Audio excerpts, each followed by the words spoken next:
ভারতে টি-20 বিশ্বকাপে না খেলার সিদ্ধান্ত পুনর্বিবেচনার জন্য আইসিসির অনুরোধে সাড়া দেয়নি বিসিবি, বরং নিজেদের অনড় অবস্থানের কথা আবারও জানিয়েছে বোর্ড। দুপক্ষই সম্ভাব্য সমাধানের লক্ষ্যে আলোচনা চালিয়ে যেতে সম্মত হয়েছে। মঙ্গলবার আইসিসির সঙ্গে ভিডিও কনফারেন্সের পর বিবৃতি দিয়ে জানিয়েছে বিসিবি। এ নিয়ে কথা বলতে রাজধানীর মোহাম্মদপুর থেকে আমাদের সাথে যোগ দিয়েছেন সিনিয়র ক্রীড়া সাংবাদিক দেবব্রত মুখোপাধ্যায়। জনাব দেবব্রত মুখোপাধ্যায়, আপনাকে স্বাগত জানাচ্ছি। যেটি জানতেই চাইবো আপনার কাছে যে আইসিসির সঙ্গে ভার্চুয়াল আলোচনা হলো বিসিবির, বিকল্প ভেন্যুর বিষয়টি পুনর্বিবেচনার অনুরোধ করা হয়েছে। পুরো বিষয়টি আপনি কিভাবে দেখছেন?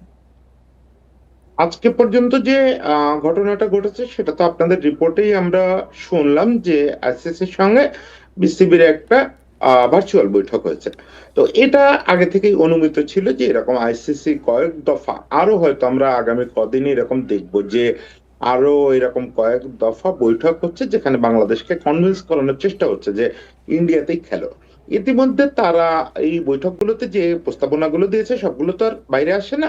আমরা যতদূর জানি যে কলকাতা এবং মুম্বাই থেকে আমাদের খেলা সরিয়ে হায়দ্রাবাদ এবং অন্য কোনো সিটিতে নেওয়ার একটা প্রস্তাবও তারা দিয়েছে, কিন্তু বিসিবি এগুলোতে সাড়া দেয়নি। বিসিবি তার কথাটায় এক জায়গায় আছে যে আমরা শ্রীলঙ্কায় খেলতে চাই বা যে কোনো তৃতীয় দেশে খেলতে চাই, আমরা ইন্ডিয়াতে খেলবো না। এখন ব্যাপারটা হচ্ছে যেটা ভেতরের কিছু সোর্স বলছে, ইন্ডিয়ার কিছু মিডিয়াও দাবি করছে, সেটা হচ্ছে যে আগামী কয়েকদিনের মধ্যে আইসিসি কে তো এখন দ্রুত অ্যাক্ট করতে হবে, কারণ বিশ্বকাপ তো একদম চলে এসছে। এই ইসের শেষেই আমাদের বিপিএলটা শেষ হতে না হতেই বিশ্বকাপ শুরু হয়ে যাবে। ফলে ওদের একটা দ্রুত অ্যাক্ট করতে হবে। সেক্ষেত্রে এখন এত দ্রুত আসলেই শুধু বাংলাদেশের খেলা ইন্ডিয়া থেকে শ্রীলঙ্কা সরানো কঠিন। সেক্ষেত্রে আইসিসি একটা বিকল্প ভাবছে। দেখেন, বাংলাদেশ এখান থেকে পিছপা হবে না, এটা আইসিসিও বুঝে ফেলেছে বা সবাই বুঝে ফেলেছে। ফলে এখন বিকল্পটা কি? বিকল্পটা হচ্ছে বাংলাদেশকে গ্রুপ চেঞ্জ করে দেওয়া। একটা গ্রুপের খেলা তো পুরোটাই হচ্ছে শ্রীলঙ্কায়, সেটা হচ্ছে অস্ট্রেলিয়া যে গ্রুপটা আছে। এখন অস্ট্রেলিয়াকে যদি ওই গ্রুপ থেকে এনে বাংলাদেশের গ্রুপে বসানো যায় আর বাংলাদেশকে যদি অস্ট্রেলিয়ার গ্রুপে পাঠানো হয়, তাহলে হয়তো র্যাঙ্কিং ওয়াইজ একটু ঝামেলা হবে, কিন্তু অস্ট্রেলিয়া ব্যাপারটা মেনে নিবে, কারণ তারা তুলনামূলক সহজ, তাদের জন্য ব্যাপারটা সহজ হবে। বাংলাদেশের জন্য একটু কঠিন হবে ব্যাপারটা, গ্রুপ ওয়াইজ খেলাটা, কিন্তু বাংলাদেশ ওটাই মেনে নেবে বলে খবর। তার মানে বাংলাদেশ আলটিমেটলি এখনো পর্যন্ত যা বোঝা যাচ্ছে শ্রীলঙ্কাতেই খেলবে। সেটার জন্য হয়তো গ্রুপ চেঞ্জ হতে পারে, কিন্তু এই ম্যাচগুলো ঠিক এই অবস্থায় মনে হয় না যে বদলে শ্রীলঙ্কায় যাবে। কিন্তু বাংলাদেশের মূল দাবি যেটা, সেটা আইসিসি কে মেনে নিতেই হচ্ছে বলে মনে হচ্ছে। জি, হ্যাঁ, আপনি যেটি বলছিলেন যে আইসিসিকে মেনে নিতেই হচ্ছে, কারণ হচ্ছে অনড় অবস্থানে রয়েছে আসলে বিসিবি। 7 ফেব্রুয়ারি শুরু হবে টি-20 বিশ্বকাপ। আপনার কি মনে হয় এর নেতিবাচক কোনো প্রভাব দলের উপর পড়তে পারে? নেতিবাচক প্রভাব কিছু কিন্তু পড়বে। এটা এর মাঝে আমাদের সাবেক টি-20 ক্যাপ্টেন এবং এখন যে ওয়ানডে ক্যাপ্টেন শান্ত একটা কথা বলছেন, আপনাদের মিডিয়াতেও এসছে সেটা, যে এই যে ঘটনাগুলো ঘটে এরকম বিশ্বকাপের আগে বা বড় টুর্নামেন্টের আগে, এগুলোর প্রভাব খেলোয়াড়দের উপরে পড়ে।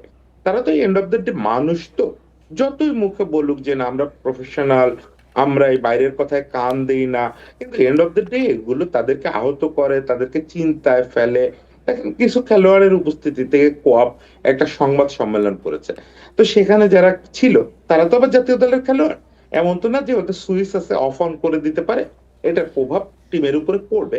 আমি আশা করি বা আমরা আশা করতে পারি যে যত কম পড়ে, পরে সেটাই। যত কম আরেকটি বিষয় পড়ে। একটু জানতে চাই যে এরই মধ্যে গণমাধ্যমের খবরে যেটি জানা গেছে যে যুক্তরাষ্ট্রের পাকিস্তানি বংশোদ্ভূত ক্রিকেটার আলী খানকে ভিসা দেয়নি ভারত। নতুন বিতর্কে জড়িয়ে পড়ছে না তো বিসিসিআই?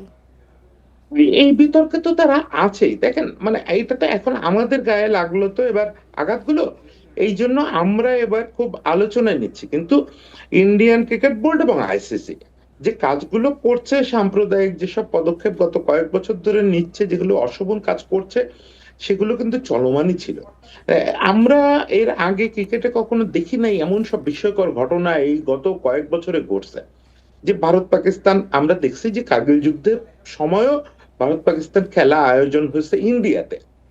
তাদের বিভিন্ন গোষ্ঠীর আপত্তির পরেও, পিচ খুলে ফেলার পরেও, সেখানে এখন ভারতের রাষ্ট্রই নির্দেশ দেয় যে এশিয়া কাপের মতো আসরে পাকিস্তানের খেলোয়াড়দের সঙ্গে হাত মেলানো যাবে না।